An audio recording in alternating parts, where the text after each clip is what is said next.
bien le bonsoir. Le premier épisode de ce projet intitulé « Les dessous de l'histoire » va débuter de manière plutôt éclatante, sinon explosive. Puisqu'en effet, nous allons nous intéresser au premier attentat à la bombe de l'histoire, celui longtemps connu sous le nom de l'attentat de la machine infernale, qui a touché la personne de Napoléon Bonaparte. Bon visionnage. Décembre 1800. Cela faisait déjà un an que Napoléon occupe son nouveau poste de premier consul à la tête du gouvernement de la France. Depuis son coup d'état du 18 et 19 Brumaire 1799. Mais pour bien comprendre tous les enjeux du sujet d'aujourd'hui, je vous propose de faire un petit tour du contexte. En pleine ascension, le général alors devenu Bonaparte est parvenu à sécuriser le pays, mais surtout à maintenir une paix intérieure. Chose qui ne fut pas aisée, d'autant plus que la France sort de ce grand épisode révolutionnaire qui a vu les tensions politiques internes régner au cours des années de 1789 jusqu'en 1794. Ajoutons également à ce contexte plutôt difficile que le Directoire, système politique qui dura de l'an 1795 jusqu'à 1799, n'était pas vraiment très populaire.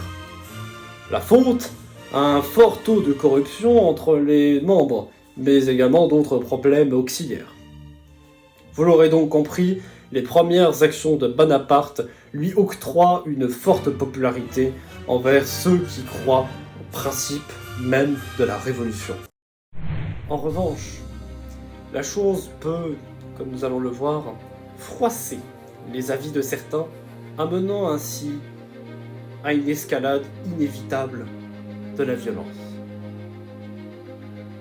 Pour ce qui est du point de vue des Jacobins radicaux, eh bien, cette ascension du général représente un véritable danger à leurs ambitions.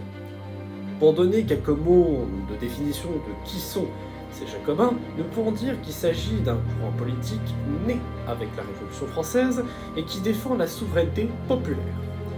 Pour ces derniers, Napoléon représente effectivement un outrage absolu à la Révolution et à ses principes, ainsi qu'à la déclaration des droits de l'homme et des citoyens qui leur sont chers.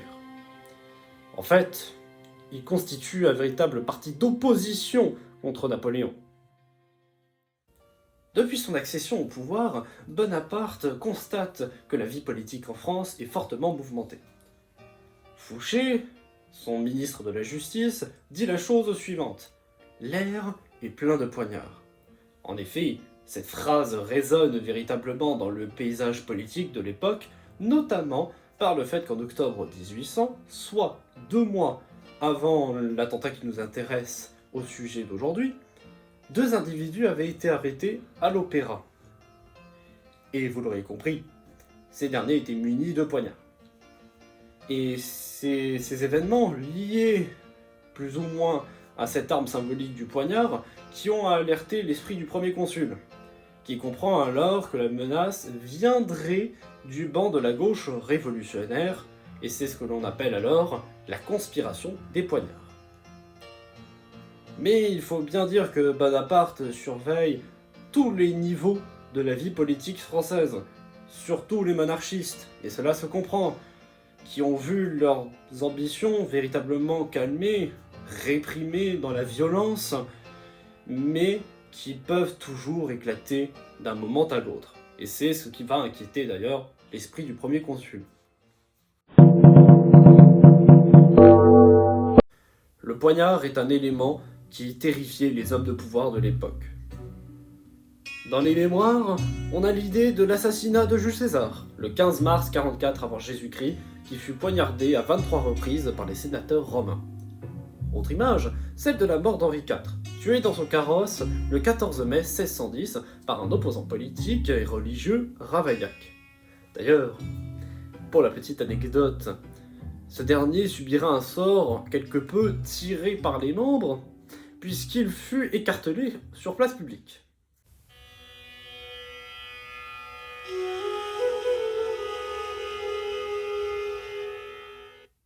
Mais pour Napoléon, sa légende lui instaura évidemment aussi cette symbolique du poignard lorsque le 19 Brumaire 1799, on aurait aperçu un des députés de la salle des 500 prendre un poignard pour tenter de porter un coup au général.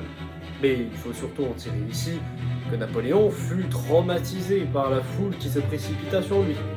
Le désordre de la foule étant pour lui une chose absolument insupportable. Ce qui se comprend notamment par sa nature de général même. Ainsi, maintenant que nous avons vu toute l'importance qui se cache derrière un simple acte délibéré comportant cette arme du poignard, nous pouvons faire un retour sur l'action du sujet pour en débuter le récit des événements. Ancien général du mouvement des Chouans, mouvement qui se définirait véritablement comme un soulèvement d'insurgés royalistes, bretons et normands, durant les troubles révolutionnaires qui durèrent de 1792 à 1800, Georges Cadoudal était un acteur majeur pour les Vendéens qui combattaient les colonnes infernales et les mouvements révolutionnaires. Alors, il est facile de comprendre, de par son passé royaliste et anti-révolutionnaire, sa volonté véritable d'éliminer le premier des consuls, Napoléon Bonaparte.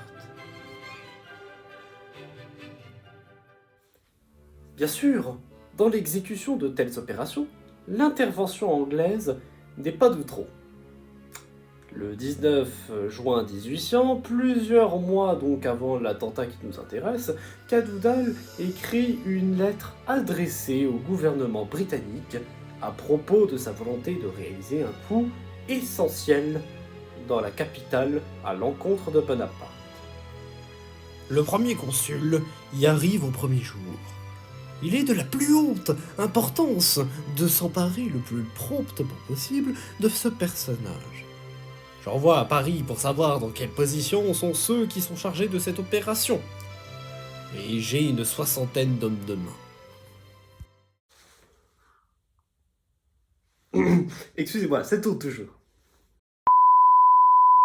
Entouré des fidèles de la guerre de Vendée, Cadoudal envisage d'employer les grands moyens pour mettre un terme aux assassins de leur roi en 1793.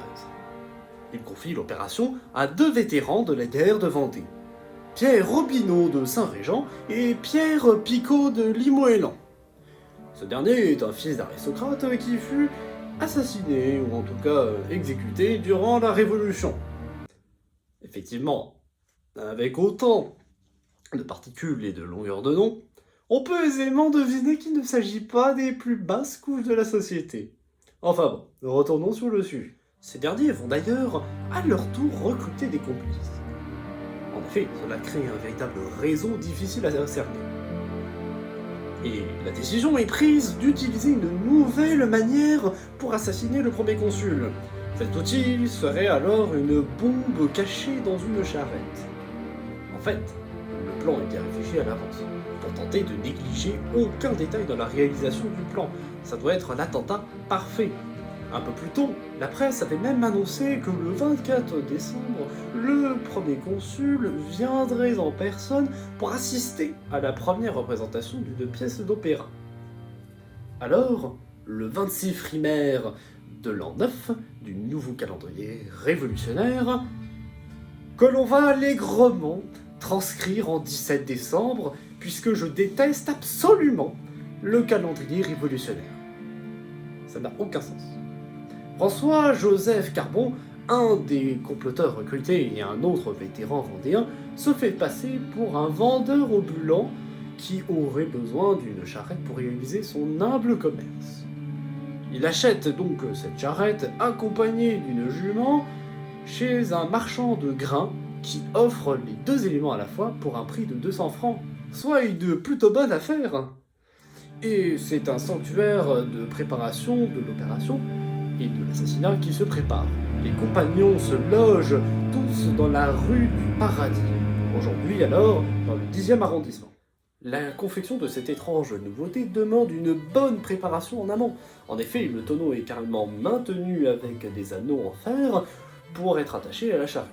Le tonneau en lui-même est bourré d'explosifs en tout genre, mais pas uniquement, puisque, faute de moyens de fournir suffisamment de poudre, les comploteurs l'ont rempli de multiples objets tranchants en tout genre et bouts de ferraille qui, s'ils sont lancés à pleine vitesse, peuvent faire de très lourds dégâts. La préparation, donc, dans leur logement, dure environ 5 jours. Revenons un peu sur le nom qui lui est donné. On l'appelle la fameuse machine infernale. Surnom qui n'a pas vraiment de réel sens, puisque le tonneau ne comporte ni mécanisme, ni machine. Il s'agit plutôt d'un tonneau que l'on a bourré de poudre jusqu'au rabord et que l'on allume à l'aide d'une simple mèche. Pas besoin d'être astrophysicien comme moi. Le premier niveau, autrement dit le 22 décembre 1800, soit 2 jours avant l'action qui nous intéresse, Saint-Régent se déplace dans les rues de la capitale pour trouver l'emplacement absolument parfait pour l'attentat. Il se rend tout d'abord sur la place du Carrousel, que l'on rapproche aujourd'hui de cette place entière du musée du Louvre. Le lieu finalement parfait, selon lui, serait plutôt dans la rue Saint-Nicaise, qui se trouve alors sur la gauche du palais des Tuileries. Et le lieu n'est pas choisi par hasard, puisqu'en effet, c'est là, à quelques pas d'ici, dans la rue Saint-Honoré, que Bonaparte avait fait tirer au canon sur la foule des insurgés royalistes en 1795.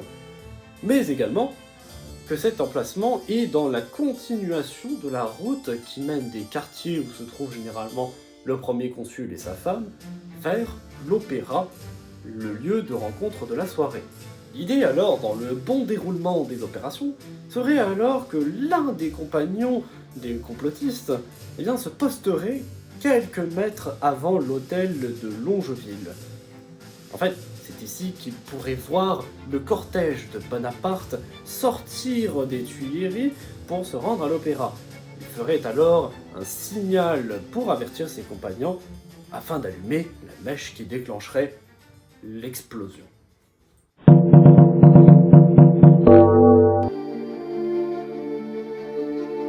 Joseph Carbon, en compagnie de Pierre Picot de Limoëlan, se charge de bourrer le tonneau.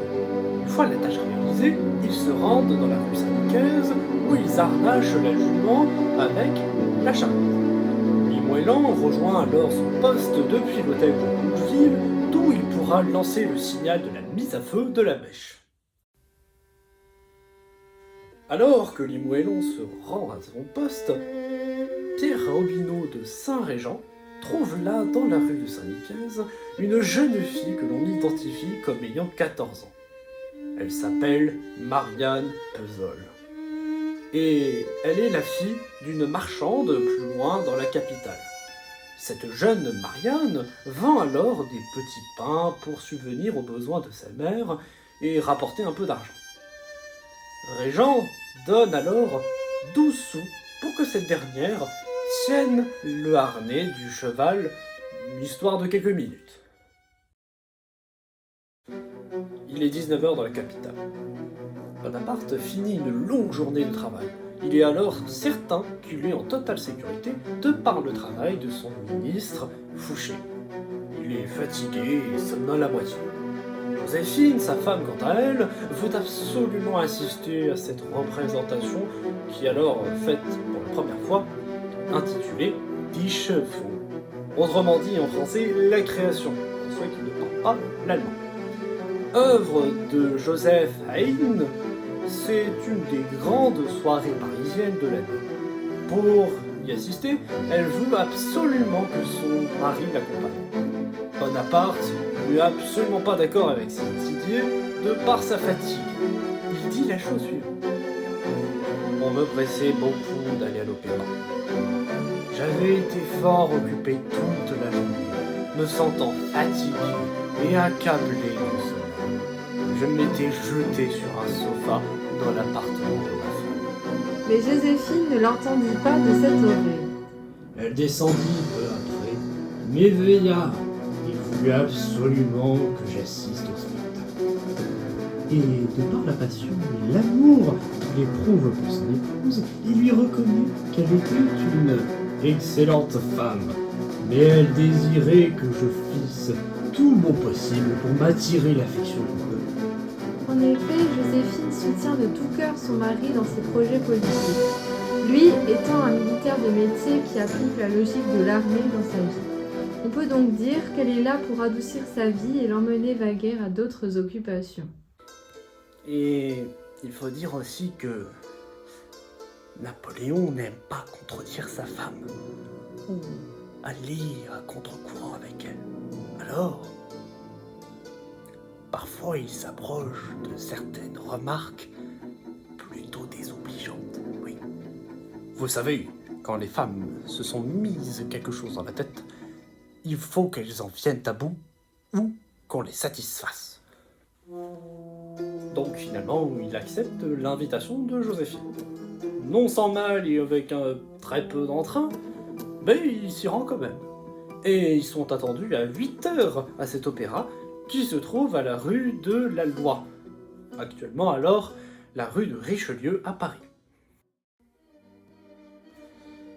Les deux carrosses sont normalement accompagnés de grenadiers à cheval et de la garde consulaire. C'est un convoi officiel qui se déplace pour assurer la sécurité du couple.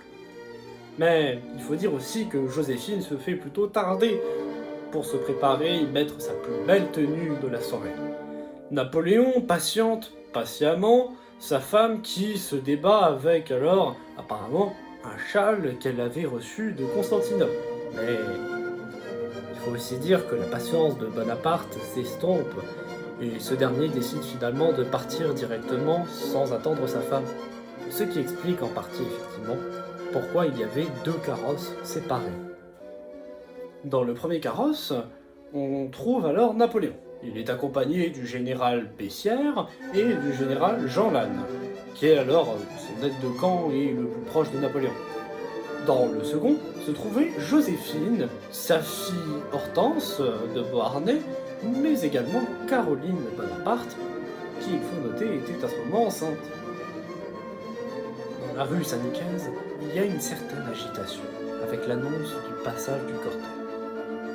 Voyant la voiture partir en trombe, Limoëlan tarde à donner le signal à ses compagnons. Ce dernier allume finalement la mèche. La petite fille gardait toujours la charrette par les jarrets du cheval lorsque l'explosion retentit.